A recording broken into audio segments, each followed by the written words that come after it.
So there's the title, Where There's Life, There's Hope. And I really want to talk to that before I get into it because, hope and inspiration, as we know, we've all been in that place. And it's been that individual or that person that has inspired us, that has given us the hope to move forward from where we are. And, for me, one of the greatest experiences, my journey, is being affiliated with the Unity community for over the last 22 years and all the different people I've had the opportunity to meet and to share with, because this is what I do better than anything I do, and we all do that. We all want that, to do what some things that we are the best we do. So I'm really grateful for everybody in the Unity community. And in particular, I honor Marge and Cecil. I mean, God, those two people, aren't they inspiring? And aren't they? Yeah. And they give you a sense of hope, eh? So, it's really neat to sit back and think about people like that when you're down, because we all go down, eh? Just typical. And, then there's those people who have no idea where you come from or what you're all about on the dark side, because they've never gone to the dark side like that. These people that still hold hope for people, no matter what they are, and believe where there's life, there's hope. And I have two people in my life I've been grateful for. They're both identical this way. Neither one of them had any experience with the dark side of drugs, alcohol, gangs, violence, crime, like I have. But they're both in my life, and neither one of them have ever stepped on that side of the fence. And you see, they didn't have to be, but by their presence and holding that vision of hope for me, wherever I was, it gave me my life. And I'm grateful for them, and that's my Anna and my mother. Because without them, I would never have been able to achieve what I've done, and I wouldn't even be here, quite frankly. And they're both the same that way. So you never know where you're going to get your inspiration for hope and the inspiration to go forward. And so I wanted to say that and to be grateful for everybody here giving me the opportunity to do what I like to do and do best. And so now the other thing that really troubled me today, actually since I got this, was the theme and the affirmation. Because, it's the words, enlivening hope. What does that really mean? And the affirmation, I hold positive expectations of benevolent outcomes. The more I looked into it, the more deeper I see what the title's all about. And so how I started was with looking in the dictionary. And benevolent is kind with positive intentions. To be benevolent means to be actively kind, charitable, and motivated by a genuine desire to do good for others. It describes someone who is compassionate, generous, warm-hearted, often to choose or help or support people without expecting anything in return, rather than causing them harm or acting selfishly. Does that describe everybody here to a degree? Everybody in that? Come on now. You wouldn't be here if you weren't that. So don't sell yourself short. That's an order, by the way. Okay? Accept it. Because you are an instrument of hope and inspiration to people. So what does this enlivening mean? Well, enlivening is to make active, vivacious, spirited, invigorating, serving to make cheerful, bright, gladdening, or brightening. Have you ever enlivened people with what you did? Yeah. And there's a lot of ways I do with the Sunday talk. But one of my favorite ways is I like to tell stories. I love stories. Give me a topic. I'll tell a story. Okay? And so that's enlivening. So I got this little thing I found about enlivening hope. Is the act of reviving a dormant fearful, or fading sense of optimism and expectation, often described as a living hope, rooted in faith and the anticipation of positive, often divine outcomes. It involves actively stirring up confidence through intentional practice like reflecting on past faithfulness, prayer, setting, and pursuing small, purposeful goals. Well, that's a lot of words in there, but basically, enlivening hope is really just attempting to bring or do good for people into the experience. And I think that's probably what my vision is for me right now. I have a vision of doing my work, and it's a vision of hope and inspiration. So I have my 3 projects. I have my program, and I have my documentary, and I have the book, all in various stages. This is just about done, and the documentary's in the final stages and that. And my basic theme and vision for doing it is to provide hope and inspiration, okay? And so my documentary is going to be a full 60-minute feature, and we're in the final post-production, just putting it together now. I'm working with the editor and junior editor. And the title of it is called From the Outhouse to the Penthouse. And the reason why I'm doing it like that is, you see, everyone here has had their outhouse. We've all had low points, okay?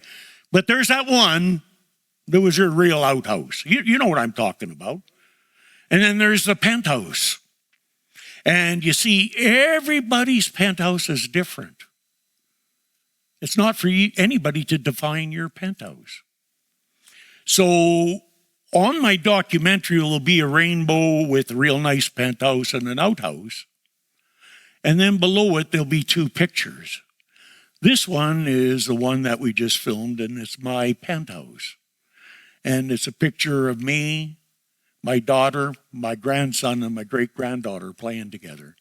Because who in the hell ever thought I'd make it that, to have that? Not me.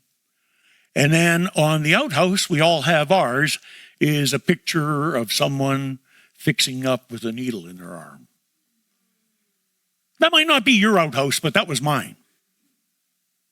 And your penthouse might be an island in Hawaii, all of your own, eh, Susan? But they're all different, you know, and we all got that. And it's so important to realize it doesn't matter what your outhouse was. It only matters what your penthouse is. And by the way, I don't think that's the end of it, because that's not the way it started. All of these evolve. Your outhouse doesn't. That's it. But the penthouse does, okay?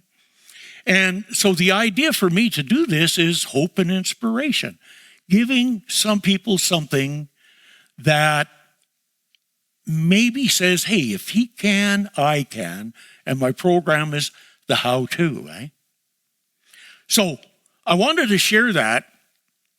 And what really touched me more than anything about this is building my website. I asked a few people that I had done some work with for a testimonial. And I just like to share it with you, because if you ever known what it was like to be a needle addict and going to end your life, and to come all this way to where I have, and to be able to work with someone and have them go from that same place, the outhouse, you know, different thing, but to having a life, okay? That's hope and inspiration. And I want to read this to you from Steve. Steve is 50, and I met him 10 years ago. No, he's 60. I met him 10 years ago, and he was 50. He said, self-sabotage defined my life.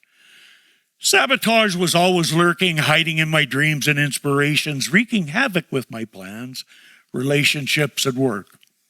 Every success was eventually sabotage. Douglas Craig's course provided me with the tools, and most importantly, with the awareness to deal with life's pendulum. With awareness comes responsibility. Aha. This is a part we don't like. The responsibility to act on awareness. Douglas's course can be completed by motivated individuals. However, the course never finishes. Ta-da. When I first met Douglas Craig, I was broken. Not just broken, defeated, depressed, and a raging, angry, dangerously angry. I was 52 and homeless, sleeping on the couch of an old friend. His home was full on renovation. There was not a furnished room in the house. I was sleeping downstairs. Each night I stared up into the open beams above, trying to muster the courage to hang myself. Every minute of every hour and every day was a fight not to kill someone or kill myself. I had lost all hope. I had hit rock bottom. Of course, everyone else was to blame. First, it was my family and the abusers for the abuse, the neglect, and the emotional scars. Then the schools and the police for discipline and punishment doled out for my reactions to the abuse. I hated any kind of authority. Drugs and alcohol were coping mechanisms, yet they only fueled the rage, the depression, and the self-hate. The greater the depression, the greater the rage and self-hate, and consequently, the more I would act out. As a result, my life was in constant chaos. Douglas's course taught me I was the instrument of my own demise. If you work with me, that's what you're going to have to look at. Okay? Sure, I did experience significant childhood trauma, sexual, physical, emotional, and mental abuse. I have a choice. I could continue to allow the horrible things I experienced to define me, or I can have the courage and strength to use the tools provided in the course to rise above the abuse. I learned how to release emotional energy attached to the abuse, the rage, the depression. I experienced gratitude for the first time in my life. Completing Douglas Craig's course gave me my life back. I learned to love myself, to forgive myself, and to accept my shortfalls. I'm currently managing a successful hearing clinic in Powell River, BC. I'm in happy, harmonious relationships with my family, friends, and co-workers. And while the pendulum always swings and I don't always react as well as I would have liked, I love and respect myself enough. Did you hear that? I love and respect myself enough now to keep employing the tools that have saved me so far. I'm forever grateful for Douglas Craig and his ongoing mentorship.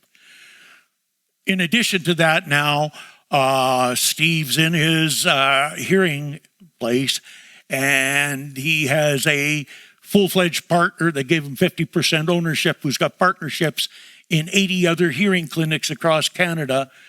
And he said that Steve made more sales in the first 6 weeks than any other hearing clinic made in the first year.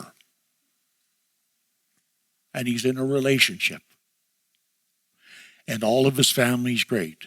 So, you see, the reason I want to share that is because I was able, because of the hope and inspiration from my mom and from my friend Anna, to be able to salvage my life and to be able to go and work with people. This is just one. I got a lot, but this is just one. And to be able to have them save and salvage their life, okay? Now, maybe you weren't as down in the pit as far as I was, but you're down. And you got your way out to a degree, and you're continuing. Anybody here not interested in moving forward in personal development? Nobody, not even one in the back. I like that. Okay? So the idea here is we all have value. Take your value and don't shortchange yourself. And to remember, you cannot live a choiceless life. Jesus said, I like this, for where your treasure is, there will your heart be also. The light of the body is the eye, and if the eye be single, the whole body will be full of light. But if thy eye be evil, thy whole body will be full of darkness. If therefore the light that is in thee be darkness, how great is that darkness? Okay, I think he said something else here, but I can't quite find it. Well, it doesn't really matter anyhow. The idea is choose this day who you serve. Are you going to be serving God and the light, or mammon and the physical and the darkness? We all make that choice. I run across this very thing that was important, that you cannot live a choiceless life, so you're always choosing. The father cat said to his son, always be decisive, son. And the little cat says, why is that, Dad? And the father said, the road of life is paved with flat squirrels who couldn't make a decision. Remember that one, folks, eh? Steve Jobs said, your time is limited, so don't waste it living someone else's life. Don't be trapped by dogma, which is living with the results of other people's thinking. Don't let the noise of other people's opinions drown out your own inner voice. And most important, have the courage to follow your heart and intuition. It doesn't matter how many people tell you you're crazy. You are. So don't get over that. You don't think people told me I was crazy all the way along? Yeah, they still do. So who cares? Where there's life or hope. A therapist once said this, you're not healing to be able to handle trauma, pain, and anxiety. You're used to those. You're healing so you can finally learn how to survive joy and allow happiness to stay. That's what the healing is about. Don't get it mixed up. So how can you go about each and every day maintaining this idea of being hopeful and inspiring to yourself and others? Listen to these 9 quickies. For every minute I remain angry, I give up 60 seconds of joy. For every minute I remain scared, I give up 60 seconds of confidence. For every minute I hate, I give up 60 seconds of love. For every minute I remain in the past, I lose 60 seconds of the present. For every minute I focus on the problem, I lose 60 seconds of finding the solution. For every minute I focus on lack, I lose 60 seconds of finding my abundance. For any minute I focus on confusion, I lose 60 seconds of peace. For every minute I think I'm alone, I lose 60 seconds of being with God. And for every minute I think I can't have, I've missed 60 seconds of knowing that I can. So I charge each and every one of you today to accept who and what you are and the value that you have, and not just that little thing that you know that you are that makes people feel good and comfortable, because each one of us is a beacon of hope and inspiration. And, you know, wherever there is life, there's always hope.